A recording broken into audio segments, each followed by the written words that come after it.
Right. So get ready, because today we are taking a deep dive into some pretty wild stuff. Oh, yeah. You sent over a whole bunch of these short video clips, and they look like they're all pulled from, I don't know, every corner of social media. Yeah. But one thing they all seem to have in common is that they're all just bizarre. Yeah. It's like a glimpse into some side of internet culture that's, I don't know, strange and funny and... Yeah, and a little baffling. Yeah, a little baffling.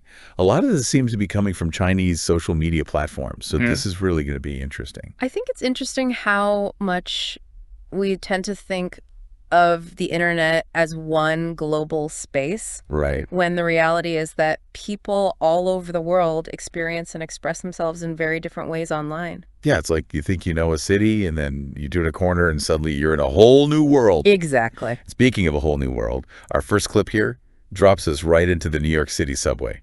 Okay. But this is not your typical rush hour commute. So we've got this guy here, and he's decided to ingest 20 milligrams of ibuprofen. Oh, wow. And suddenly he is overcome with the urge to perform what the narrator's calling the hat dance. Okay.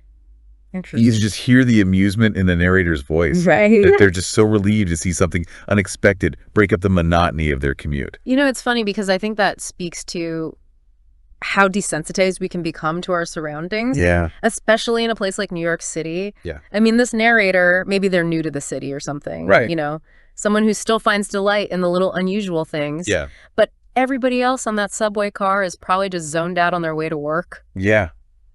Totally oblivious. Completely oblivious to the artistic genius unfolding around them. Well, I don't know about genius, but it's definitely something. Yeah. I will say the whole thing is made even weirder by this phrase that keeps popping up. What's that? Ron Conca shao. Long shoe. Ron Conca shao, long shoe. Yeah. And there's like zero explanation, no context. It's just there. I mean, I guess it's kind of like a little inside joke that we're not in on. Right. It does make you wonder, like, what other bizarre commentary is happening all around us that we're just not picking up on. Oh, absolutely. Yeah. Okay, so speaking of bizarre, our next clip is about as far from a New York City subway as you can get. Okay. This one is all about how to get a free iPhone. Ooh, a free iPhone. Tell me more. But this is not the kind of hack that you would find on a tech blog. Okay. This one claims to be based on ancient Chinese wisdom. Interesting. But the steps are a little unconventional, to say the least. Like what? Well, for example, step 1 is you have to drink a man's life essence for 3 months. Okay. And then after that, you have to find a special iPhone tree that grows iPhones inside of melons. An iPhone tree Yeah. that grows iPhones inside melons. Inside melons, yeah. Wow. You know, I think this really speaks to our obsession with life hacks and instant gratification. Like, everybody wants a shortcut, especially when it comes to getting our hands on the latest gadgets. Right. And I think the brilliance of this is that it takes something super modern, like an iPhone, and throws it into this, like, ancient, almost mythical context. Right. It's just so over the top, and the way it's presented is so deadpan, like they're totally serious about it, and that just makes the whole thing even funnier. I love it. Yeah. I mean, it really makes you think about the length that people will go to for free stuff. Although I wouldn't recommend trying this one at home. Yeah. I have a feeling AppleCare wouldn't cover any life essence related malfunctions. Probably not. So we've gone from the relatively mundane subway to the mythical realm of free iPhones. Yeah. Where do we go from here? Well, get ready for things to heat up, because our next stop is all about Dave's Hot Chicken. Dave's Hot Chicken. Or as one of the narrators so eloquently puts it, Dave's Hot Children. Oh, no. Either way, it's clear we're in for an experience that's anything but mild. So this whole thing kicks off with like this dramatic introduction of the chicken. Okay. They call it the anthrax, although then they kind of quickly correct themselves and say, no, hyrax. Okay. But even with the name change, it sets a pretty intense tone for what's about to happen. It does. And then they go on to draw this weird parallel between eating the fried chicken and signing a life and death certificate. Okay. Now that's interesting. I know, right? Yeah. Like, when does a culinary experience become a matter of life or death? Yeah. I mean, are we talking about food, or are we talking about a dare? The narrator even says, who the ever seen someone eating a piece of fried chicken and signing a life and death certificate? It's so damn hot. It seems like we've crossed the line from food into entertainment. Yeah. You know, like, it's not even about the flavor anymore. It's about pushing boundaries. Pushing boundaries. Getting those extreme reactions. Well, this clip is certainly full of reactions. I bet it is. I mean, there are jump cuts, crazy facial expressions. They even go off on a random tangent about shareholders at one point. Really? Yeah. It's just pure chaos. You know, it's like a fever dream. Uh-huh. The way it jumps from one thing to the next. It's like riding a roller coaster through the internet's weirdest food blog. That's a good way to put it. Okay, so speaking of weird, you ready for this? I think so. Hit me. Our final clip might be the most baffling yet. Lay it on me. This is the banana zipper. The what? The banana zipper. Yeah. And get this, we actually have 2 identical clips of it. 2 identical clips of a banana zipper. I know. What is going on? It's like the internet is trying to send us a message, but we're missing the decoder ring. Yeah. So what we have here is this contraption. Okay. That is, for lack of a better word, a zipper that is designed specifically for a banana. A zipper for a banana. Yes. What? Why, I know. But the purpose is the million-dollar question. Yeah. Even the narrator seems genuinely distressed by it. What do they say? They say, and I quote, "The mechanism by which it functions gives great distress." The mechanism by which it functions gives great distress. This is clearly not a banana accessory that sparks joy. No, not at all. And then, to make things even weirder, they just randomly say out of nowhere that they wish someone would open their seat zipper. What? I know, right? Yeah. Like, what does that even mean? I don't even know where to begin to unpack that. Is it a clue? Is it a random thought? Is it just another layer of internet absurdity? Who knows? The only other clue we have is a mention of shou. Shou. Yeah. So maybe that's the key to unlocking this whole banana zipper mystery. Interesting. So we've got a mystery on our hands. We do. A real enigma. Yeah. Wrapped in a banana. And sealed with a zipper. This is going to keep me up at night. Me too. Well, we're going to have to try to get to the bottom of this in the next part of our deep dive. Okay, let's do it. But for now, we'll leave you with that image. The banana zipper. The banana zipper. Just let that simmer in your mind for a little bit. Okay. See what strange connections you can make. I'll try. You know, it's funny. We started with a guy doing the hat dance? Yeah, the hat dance on the subway after taking some ibuprofen, and now we're talking about banana zippers. It's a wild ride. Yeah, it really is. But it's interesting, though, right? How all of these, I don't know, kind of random and quirky videos can lead to these, like, really interesting conversations about culture and how we interact online and stuff like that. I think that's the beauty of the deep dive. You know, you take these seemingly isolated moments. Right. And you start to look for those connections, that bigger picture. Yeah, totally. Like, okay, take that free iPhone clip, for example. Yeah. On the surface, it's just a funny, over-the-top video, right? Yeah. But when you think about it, I mean, it really taps into this, like, deep-seated desire that I think a lot of us have for easy solutions, especially when it comes to things like technology and consumerism. Oh, yeah. Instant gratification. Yeah. We want it all, and we want it now. Exactly. And I think that's where the humor comes in, right? It's the subtle critique of those desires, but disguised as this, like, total absurdity. Yeah. And I think that's a big part of why we find it so funny. It's like we're laughing at ourselves a little bit. Absolutely. I mean, it's holding up a mirror to our culture in a way that's both funny and, like, genuinely thought-provoking. Right, exactly. It makes you think, even if it's just for a second, you know? Yeah. About those deeper issues. And it makes me wonder, too, like, you know, a lot of these clips are coming from, you know, primarily from Chinese social media platforms. Right. And I'm wondering if there are certain comedic sensibilities or cultural references that, you know, as people outside of that culture, we're just not picking up on. Yeah, that's a great point. Like, what seems random or nonsensical to us could be, like, totally hilarious. Right. Or, like, full of meaning to somebody who's, you know, more familiar with that online community or stuff. Clearly. Humor is so nuanced, you know? Yeah. And a lot of it is tied to those specific cultural norms and experiences. Like that Ron Konkajau, long shoe. Yeah. What was that about? I have no idea. Maybe it's like a meme or something. A meme. Yeah.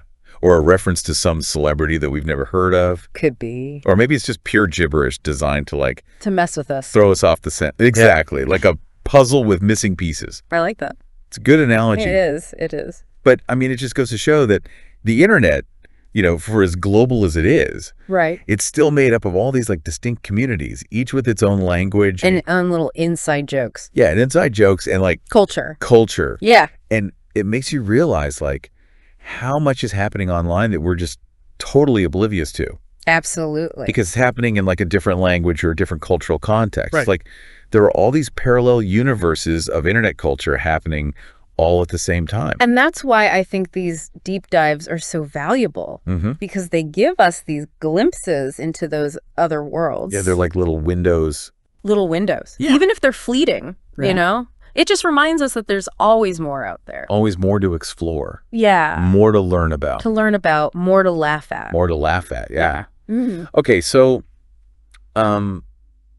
I'm still not over this banana zipper. Oh, the bananas. I know. It's just so bizarre. It is. And oddly compelling at the same time. I know, right? Like, what is it? Like, I'm just dying to know what it's used for or where it came from. Do you have any theories? Not really. Me neither. Honestly, I'm as baffled as you are. But that's kind of the beauty of it, right? We mean, Like the unknown, oh yeah. you know?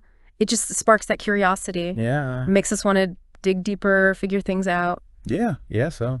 So what do you think? Is it a kitchen gadget? A kitchen gadget. Yeah. Or maybe like a prank item? Oh, pranked, that's a good one. Right. Or maybe it's like some kind of art project gone wrong. An art project. Yeah. I mean, it could be. Or maybe it's something else entirely. Something we haven't even thought of yet. Yeah. Who knows? I mean, maybe it's like a secret message from the future or something. Secret message. I know. I'm getting a little carried away. Okay, all right. But it's hard not to, you know, when you're faced with something this inexplicable. It is. Like it just makes your imagination run wild. I think it's good to let our imaginations run wild sometimes. Yeah, maybe you're right. You know? Because even in this age of information overload, there are still mysteries out there, things that we just can't easily explain. Yeah, like the banana zipper. Yeah, exactly. And that's a good thing, right? What do you mean? Well, it keeps us humble. Oh, good. It keeps us curious, I like you it. know? And it reminds us that the world is a much stranger and more wonderful place than we often give it credit for, Yeah, I think you're right. you know? That's a good point. And hey, who knows? Maybe somewhere out there right now, Yeah. there's somebody using their banana zipper for its intended purpose. It's true. Completely unaware of all the confusion and bewilderment that it's causing us. Maybe they're watching this right now, like shaking their heads And wondering why we're making such a big deal. out of their perfectly ordinary banana accessory. Yeah, that's hilarious. It's a funny thought. But it does make you wonder, like, what other seemingly mundane objects are out there Yeah. that could send us down this rabbit hole? Right. Like, what's the next banana zipper? Yeah, exactly. It's out there. It's out there somewhere, waiting for us to find it. waiting to be discovered. And when we do, we'll bring it right back here For another deep dive into the bizarre. and unexpected corners of the internet. Exactly. So if you see something, say something. That's right. Report those bizarre findings. Send us your banana zippers, people. But for now, let's take a step back from the digital abyss Okay. and think about those bigger implications. Okay. What do these videos tell us about the internet? About human nature? You know, about the things that we find funny and confusing and, Compelling. yeah, compelling. It is a lot to think about. It I is. think it's something we can all keep pondering, you know, even after this deep dive is over. Absolutely. Because one thing's for sure, the internet is a constantly evolving, Endlessly fascinating. place. And whether you're looking for answers or just looking for a good laugh, Yeah. there's always something new out there waiting to be discovered. Always. So, you know, as we're wrapping up this this deep dive, Yeah. I'm struck by how much ground we've covered. You know, Oh, it's true. like we started out trying to decipher weird phrases, and then we were questioning the sanity of hot chicken enthusiasts. Right. And now we're like pondering the deeper implications of internet culture and stuff like that. Yeah. It is fascinating how these, you know, seemingly silly videos can lead to some pretty profound observations. Yeah, totally. It's like, you know, holding a funhouse mirror up to society or something. Yeah. We see these distorted reflections of ourselves, Right. but like there's this underlying truth hidden in those distortions, you know? Absolutely. And that truth, at least in this case, Mm-hmm. seems to be that the internet is just this like incredible Yeah. melting pot of cultures and perspectives and, Totally. you know, ancient traditions colliding with modern technology. Yeah. I mean, where else can you find a place where like humor is a tool for social commentary and a simple banana can become like a source of endless fascination? It's true. It's a strange and wonderful place. And I think that's why it's so important to approach the online world with a sense of curiosity, you know? Okay. Like, we can't just assume that we understand everything we see. We have to be willing to dig a little deeper, ask questions, challenge our own assumptions. Because otherwise we're missing out on a lot. Absolutely. We might just scroll past a video because it seems nonsensical, Right. without realizing that it could be like a window into a whole different culture. A window. Yeah.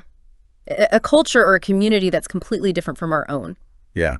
And like, think about that free iPhone clip, Right. If we just like took it at face value, Yeah. we might dismiss it as just being silly. Right. But when you actually take a second to think about it, Yeah. like there's a whole message there about consumerism and, instant gratification and all that stuff. Exactly. It's like those optical illusions where at first you only see one image, but then you shift your perspective a little bit. Yeah. And a whole other image appears. Totally. And the internet is full of those kinds of illusions. Yeah, it really is. And it's up to us how we want to see them. Right, exactly. And I think the key is to just embrace the ambiguity. Okay. Like, be okay with not knowing all the answers, Yeah. Like, be comfortable with laughing at something, even if you don't fully understand it. That's good advice. Because that's where the magic happens, Magic of the internet. Yeah. It's in those moments of uncertainty, those encounters with the unexpected, Yeah. where we're forced to kind of expand our horizons a little bit That's a good point. and consider new possibilities. So what you're saying is we should all just embrace the weirdness Embrace the word. of the internet. Yeah. Okay, I can get behind that. All right, good. Well, that's about all the time we have for today's deep dive. Ah, But hey, the exploration doesn't have to end here, right? it doesn't just... Like we always say, the internet is a vast and mysterious place. It is. And there's always something new to discover. Absolutely. So as you continue your own explorations of the digital world, Yes. keep your eyes peeled for those moments of surprise and bewilderment. Yeah, embrace the absurdity. Embrace the absurdity. Question the familiar. Don't be afraid to dive deep into the unknown. That deep. You never know what you might find. It's true. Maybe it's a new perspective. Maybe it's a good laugh. Maybe it's a banana zipper that finally makes sense. Maybe it's a banana zipper that finally makes sense. You never know. Well, until next time, happy diving, everybody. Happy diving.